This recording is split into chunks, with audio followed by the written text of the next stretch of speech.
So hello dear students, welcome back to this session of ICT Virtual Classroom। ICT Virtual Classroom के session में आप सभी का एक बार फिर से स्वागत करते हैं। आज की क्लास में बात करने जा रहे हैं क्लास 9 साइंस सब्जेक्ट के ऊपर, कक्षा 9 विषय विज्ञान के ऊपर। अपने प्रीवियस क्लासेस में हम लोग इस सेशन में बात करते आ रहे हैं आपके बुक साइंस के ऊपर डियर स्टूडेंट्स।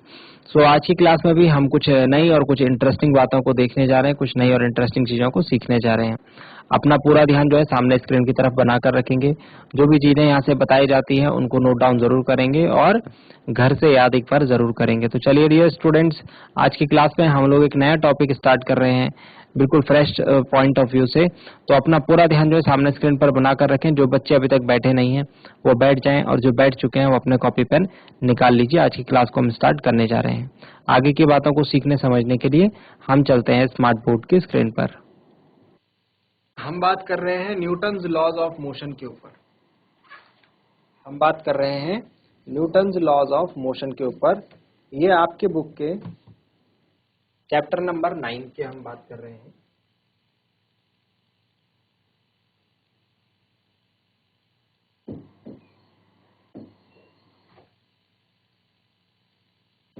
और क्लास है 9। चैप्टर 9 के ऊपर बात कर रहे हैं Newton's laws of motion, Newton के गति के नियम। चलिए, तो न्यूटन के जो गति के नियम है ये मुख्यतः 3 नियम है, फर्स्ट, सेकंड एंड थर्ड। इसको हम बोलते हैं पहला नियम, दूसरा नियम, तीसरा नियम। पहला नियम जो है लॉ ऑफ इनर्शिया, गति के नियम का ये पहला, यानी हम ये भी कह सकते हैं प्रथम नियम है।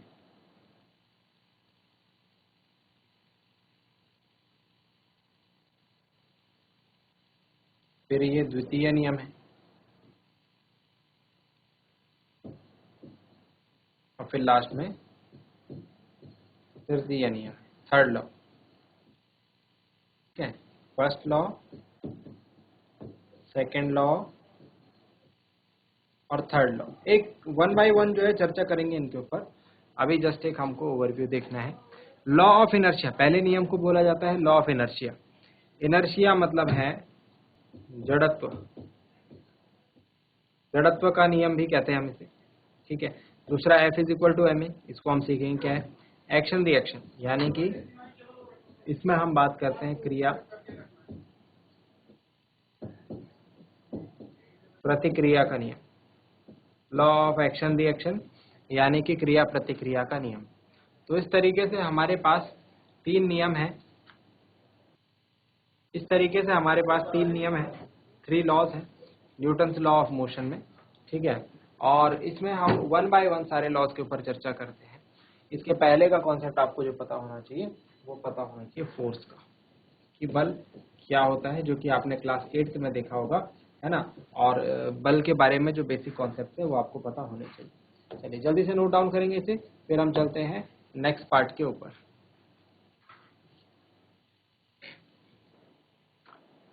चलिए, तो यहाँ तक की बातें आपको समझ में आ गई होगी। अभी हमको क्या बात करनी है इस चैप्टर में। चलिए फर्स्ट पॉइंट के ऊपर बात करते हैं। यहाँ पर जो बात लिखी गई है मैं आपको पढ़ के सुनाता हूँ, शायद आपको दिख ना रहा हो। यहाँ पर लिखा है while most people know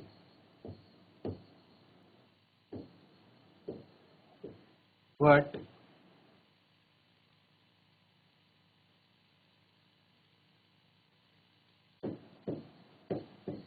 Newton's laws say. Many people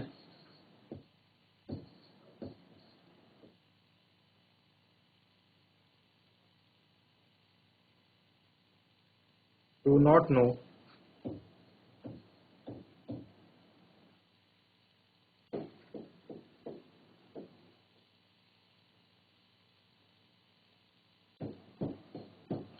what they mean or simply do not believe what they mean. हम यहाँ पर कह रहे हैं कि काफी सारे लोग ये जानते हैं कि न्यूटन के नियम में क्या बातें कही गई हैं, बट काफी सारे लोग ये नहीं जानते हैं कि उनका क्या मतलब है। मतलब नियम तो सबको पता है, नियम तो आप भी याद कर लेंगे, लेकिन आप ये नहीं समझ पाएंगे कि इनका मतलब क्या है। तो कहने का मतलब ये है, आप नियम को याद करने के पीछे मत जाइए, ठीक है। याद आपको हो जाएंगे, नियम सबको याद रहते हैं, नियम आपको भी याद हो जाएंगे। 3 नियम है, कोई बहुत ज़्यादा डिटेल, मतलब बहुत ज़्यादा नियमों के ऊपर बहुत ज़्यादा आपको याद करने की जरूरत नहीं है, लेकिन उनका मतलब समझना है आपको। अगर आप उनका मतलब समझ गए तो आप तीनों नियम को अच्छे तरीके से समझ जाएंगे। तो इसीलिए बात कही गई है, while most people know what Newton's law says but many people do not know what they mean. मतलब उनका क्या मतलब है, उनका अर्थ क्या है, वो कोई नहीं जानता, ठीक है। वो काफी सारे लोग नहीं जानते हैं। चलिए, तो क्या मतलब है इन नियमों का, इसके ऊपर बात करते हैं। न्यूटन्स लॉज ऑफ मोशन, ठीक है। इसमें फर्स्ट लॉ है हमारे पास, सेकेंड लॉ है, थर्ड लॉ है, 3 लॉज है हमारे पास इसमें, ठीक है। वन बाय वन सारे लॉज के ऊपर चर्चा हम करते हैं। First law of motion, first law of motion को बोला गया है law of inertia. This is law of inertia, यानी कि पहले नियम को हम कहते हैं जड़त्व का नियम।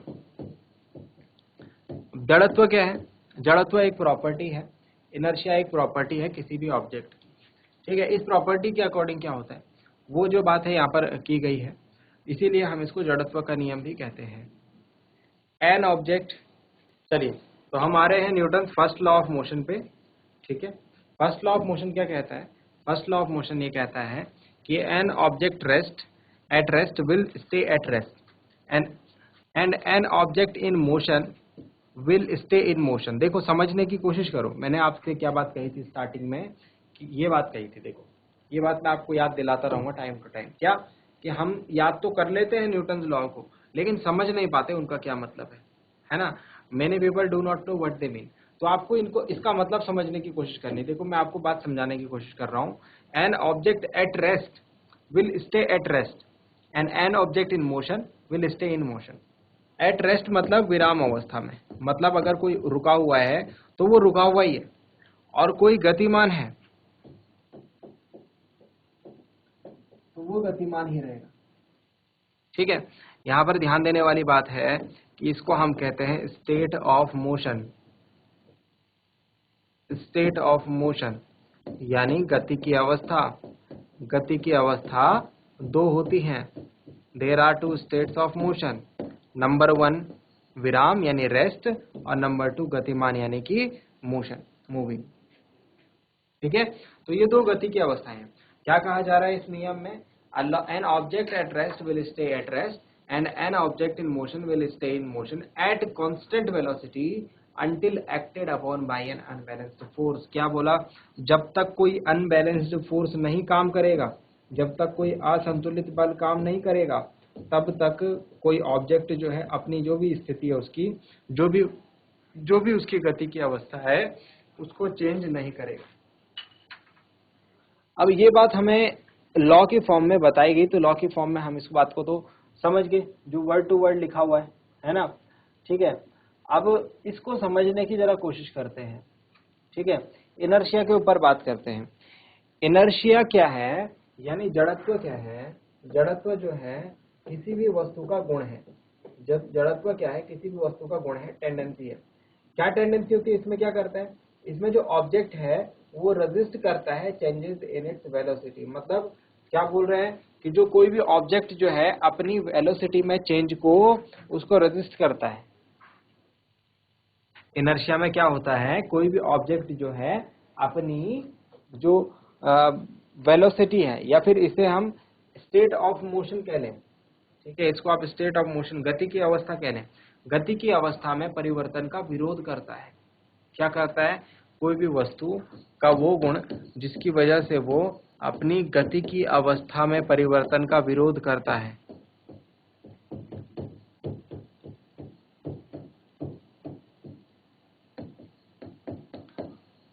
उसका जड़त्व कहलाता है। उसका क्या कहलाता है, जड़त्व कहलाता है। मतलब आप देखिए यहाँ पर क्या रखे हुए हैं, ये पंपकिन रखे हुए हैं, कद्दू रखे हुए हैं।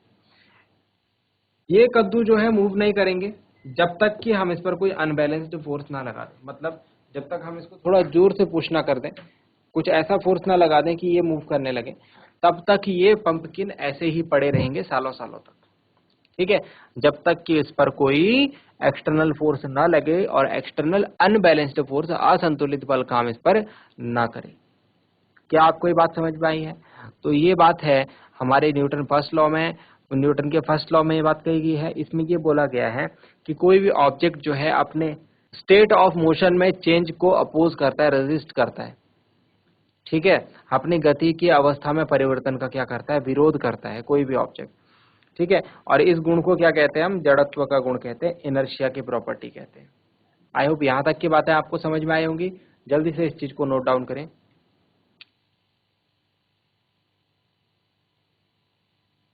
चलिए जल्दी से इस बात को नोट डाउन करेंगे और न्यूटन के पहले लॉ को भी नोट डाउन करेंगे, न्यूटन के फर्स्ट लॉ का स्टेटमेंट भी नोट डाउन करेंगे।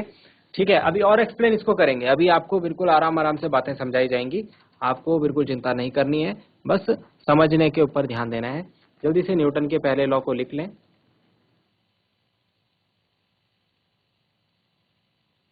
चलिए इनर्शिया को नोट डाउन करेंगे। इनर्शिया प्रॉपर्टी कौन सी होती है, इसे नोट डाउन करेंगे। चलिए और डिटेल में समझते हैं फर्स्ट लॉ को, और अच्छे तरीके से समझते हैं फर्स्ट लॉ को।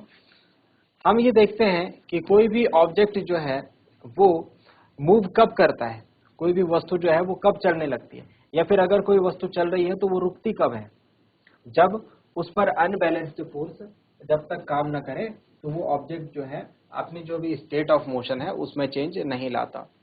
फॉर एग्जाम्पल अगर हम यहाँ पर बात कर रहे हैं, ये गोल्फ की बॉल है और ये गोल्फ की बॉल हमने जिस चीज के ऊपर रखी हुई है, ये पोर्शन, इसको हम बोलते हैं टी, इसको हम क्या बोलते हैं, टी।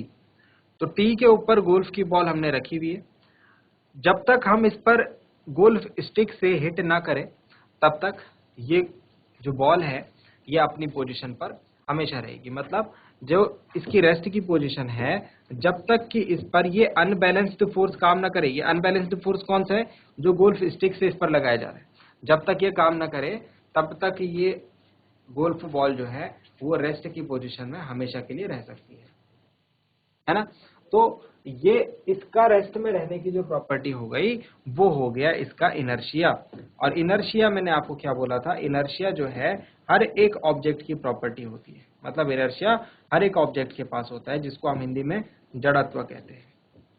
तो अब आपको ये बात समझ में आ रही होगी धीरे धीरे कि जब हम किसी भी ऑब्जेक्ट को मूव कराते हैं तो उसको मूव कराने के लिए हमको उस पर फोर्स लगाना होता है, या फिर एक गाड़ी चल रही है तो उस चलती हुई गाड़ी को रोकने के लिए हमको ब्रेक खींचने होते हैं। और ब्रेक क्या है, ब्रेक भी एक तरीके का फोर्स है। ठीक है, तो कोई भी चलता हुआ ऑब्जेक्ट जिसको रोकना हो या फिर कोई भी रुका हुआ ऑब्जेक्ट जिसको चलाना हो, उसके लिए हमको उस पर एक फोर्स लगाना होता है। वो फोर्स अनबैलेंस्ड होना चाहिए, यानी कि अगर उतना ही फोर्स अगर इस तरफ से भी लग जाए तो ये बॉल फिर से मूव नहीं करेगी। मतलब बैलेंस्ड नहीं होना चाहिए, संतुलित फोर्स नहीं होना चाहिए, संतुलित बल नहीं होना चाहिए, असंतुलित बल रहना चाहिए। बैलेंस्ड और अनबैलेंस्ड फोर्स का कॉन्सेप्ट आपने क्लास 8 में पढ़ा होगा। ठीक है, तो ये बात हमने यहाँ पर और डिटेल में नोट डाउन कर ली। तो ये था हमारा फर्स्ट लॉ से रिलेटेड जो भी कॉन्सेप्ट था, उसमें हमने ये बात समझी। तो मैंने आपको क्या बताया, जब तक इस बॉल पर अनबैलेंस्ड फोर्स काम नहीं करेगा तब तक ये गोल्फ बॉल जो है वो इस टी के ऊपर हमेशा बैठी रहेगी, हमेशा टी के ऊपर ही रहेगी। ठीक हो गया, इस बात को जल्दी से आप नोट डाउन कर ले। ठीक है, अब इसके बाद हम बात करते हैं, इसके बाद हम बात करते हैं कि अगर ऐसा है कोई चलती हुई ऑब्जेक्ट जो है वो चल ही रहे हैं और कोई रुका हुआ ऑब्जेक्ट रुका हुआ ही है, तो ऐसा क्यों होता है कि we observe everyday objects in motion slowing down and becoming motionless seemingly without an outside force. हम ये देखते हैं कि कोई बॉल जो है अगर वो जमीन पर लुढ़क रही है, तो हमने क्या बोला न्यूटन के फर्स्ट लॉ के हिसाब से कि ये अगर मोशन में है तो ये मोशन में ही रहेगी। मतलब अगर ये लुढ़क रही है तो लुढ़कती रहेगी। मैं नहीं जाता हूँ इसको रोकने आगे आगे की तरफ से, लेकिन आप देखते धीरे धीरे धीरे ये स्लो डाउन होती है और ये रेस्ट की पोजीशन में आ जाती है। मतलब मोशन जो है वो रेस्ट में आ गया, गति की अवस्था यहाँ पर बदल गई। लेकिन इसको रोका किसने, किसी ने इसको रोका नहीं, किसी ने इसको फोर्स नहीं लगाया, तो फिर ये कैसे रुक गई, है ना। कोई आउटसाइड फोर्स नहीं लगा इस पर, कोई अनबैलेंस्ड फोर्स नहीं लगा, तो फिर ये कैसे रुक गई। है ना। ये तो न्यूटन के फर्स्ट लॉ के अकॉर्डिंग बात नहीं बैठ रही है ना। तो यहाँ पर जो है हम इस पर फोर्स नहीं लगा रहे हैं, लेकिन फिर भी ये रुक रही है। यहाँ पर एक ऐसा फैक्टर जो है काम कर रहा है जो कि हमें दिखाई नहीं देता, है ना। इसे हम कहते हैं फ्रिक्शन नाम से, इसे हम जानते हैं घर्षण के नाम से, ठीक है। तो अब हम इसके बारे में भी थोड़ा सा डिस्कस करेंगे। फ्रिक्शन और इनर्शिया यानी घर्षण और जड़त्व, फ्रिक्शन एंड इनर्शिया दो चीजें हैं आपको जो न्यूटन के फर्स्ट लॉ में आपको इनका जरूर ध्यान रखना है। न्यूटन के फर्स्ट लॉ में फ्रिक्शन और इनर्शिया का बहुत बड़ा रोल होता है। अगर आप फ्रिक्शन और इनर्शिया को समझ गए, घर्षण और जड़त्व को समझ गए, तो प्रथम नियम आपके समझ में आसानी से आ जाएगा। जल्दी से इस बात को नोट डाउन करेंगे।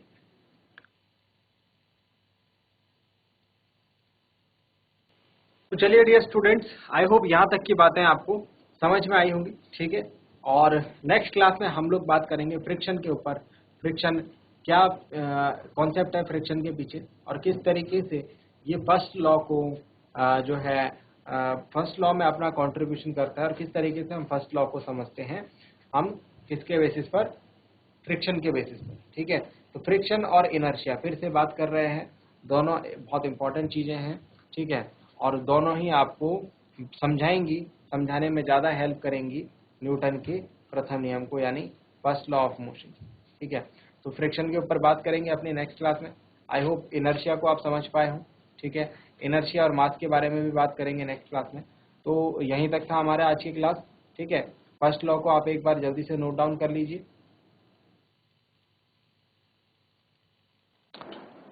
उम्मीद करते हैं आज की क्लास में आपको जो बातें बताई गई वो आपकी समझ में आई होंगी, आपको इंटरेस्टिंग लगी होंगी, और साथ ही साथ आपने उन्हें नोट डाउन भी किया होगा।